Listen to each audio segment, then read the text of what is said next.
शहराची खबरबात या बातमीपत्राचे प्रायोजक आहेत Mac care super speciality hospital Ahmednagar. Congratulations वहिनी, बाळ झाल्याबद्दल। पण मी ऐकलंय डिलिव्हरी फार क्रिटिकल होती। आता ठीक आहे ना सगळं? अगं होता थोडा प्रॉब्लेम, पण स्त्रियांच्या आरोग्याची संपूर्ण काळजी घेणारं मातृसेवा होतं ना साथीला। सगळं सुरळीत झालं। किशोर वयापासून ते रजोनिवृत्तीपर्यंत स्त्रीच्या आरोग्याची संपूर्ण काळजी घेणारं अहमदनगर मधील पहिलं स्त्री रुग्णालय Matruseva women's hospital obstetric ICU। किशोरवयीन आणि विवाहपूर्व समुपदेशन, गरोदर माता तपासणी आणि प्रसूती, पहिल्या सिझेरियन नंतर नॉर्मल डिलिव्हरीची सोय। मातृसेवा विमेन्स हॉस्पिटल, सक्कर चौक, नवीन टिळक रोड, अहमदनगर। फोन 9850200017।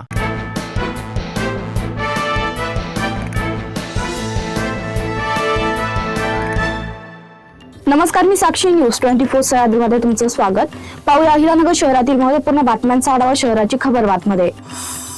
अहिलानगर जिल्हाधिकारी कार्यालय बॉम्बस्फोटाद्वारे उडवून देणार असल्याचा ईमेल जिल्हाधिकारी कार्यालयात गुरुवारी धडकला आणि महसूल व पोलीस यंत्रणा सतर्क झाली।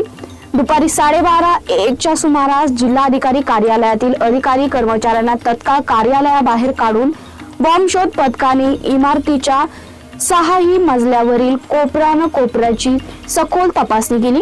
या तपासणीत बॉम्ब किंवा तत्सम कोणत्याही संशयास्पद वस्तू अथवा स्फोटके आढळून न आल्याने पोलीस आणि महसूल अधिकारी कर्मचाऱ्यांनी सुटकेचा निश्वास टाकला। बॉम्ब स्फोटकाद्वारे जिल्हाधिकारी कार्यालय उडवून देण्याची धमकी ही अफवाच असल्याचं पोलीस प्रशासनाने सांगितलंय। शहर पोलीस उपअधीक्षक डॉक्टर दिलीप टिपरसे हे पथकासह रात्री आस्थापना बंद करत असताना शहरातील कोटला परिसरात सुरू असलेल्या जुगार अड्ड्यावर धाड टाकून सुमारे 1,30,300 रुपयांचा मुद्देमाल जप्त केला। या कारवाईत तीरट नावाच्या हार जीतच्या जुगारात सहभागी असलेल्या 20 जणांना ताब्यात घेऊन त्यांच्यावर तोफखाना पोलीस ठाण्यात गुन्हा दाखल करण्यात आला। अहिलानगर महापालिकेच्या सार्वत्रिक निवडणुकीच्या पार्श्वभूमीवर आदर्श आचारसंहितेची प्रभावी अंमलबजावणी करण्यासाठी प्रशासनाकडून कडक उपाययोजना करण्यात आल्यात। आचारसंहिता पालनासाठी 6 भरारी पथके व 7 स्थायी पथकांची नियुक्ती करण्यात येणार असल्याची माहिती मुख्य निवडणूक निर्णय अधिकारी तथा महापालिका आयुक्त यशवंत डांगे यांनी दिली आहे। सावडी परिसरातील विराज कॉलनी येथे अज्ञात चोरट्यांनी मागील दरवाजाचे लॉक तोडून घरफोडी करत सोने, चांदी, डायमंडचे दागिने व 7 लाखांची रोकड असा एकूण 14,75,000 रुपयांचा मुद्देमाल लंपास केल्याची घटना उघडकीस आली आहे।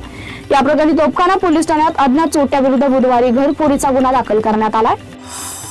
जिल्हा परिषदेच्या सेवेत असलेल्या 550 दिव्यांग कर्मचाऱ्यांपैकी 250 जणांची तपासणी जिल्हा रुग्णालयात जिल्हा शल्य चिकित्सक व नाशिकला आरोग्य उपसंचालक विभागाकडून करण्यात येणार आहे। यासाठी कर्णबधीर, अल्पदृष्टी अशा 162 जणांना नाशिकला तर उर्वरित अस्थिव्यंग व इतर अशा 88 जणांची तपासणी अहिलानगर जिल्हा रुग्णालयात होणार आहे। यासाठी जिल्हा परिषदेने संबंधित वैद्यकीय यंत्रणेकडून तपासणीचे वेळापत्रक मागवलंय। शहराची खबरबातमध्ये तेच थांबतोय। तुम्ही पाहता न्यूज 24 सह्याद्री। या बातमीपत्राचे प्रायोजक होते Mac care super speciality hospital Ahmednagar.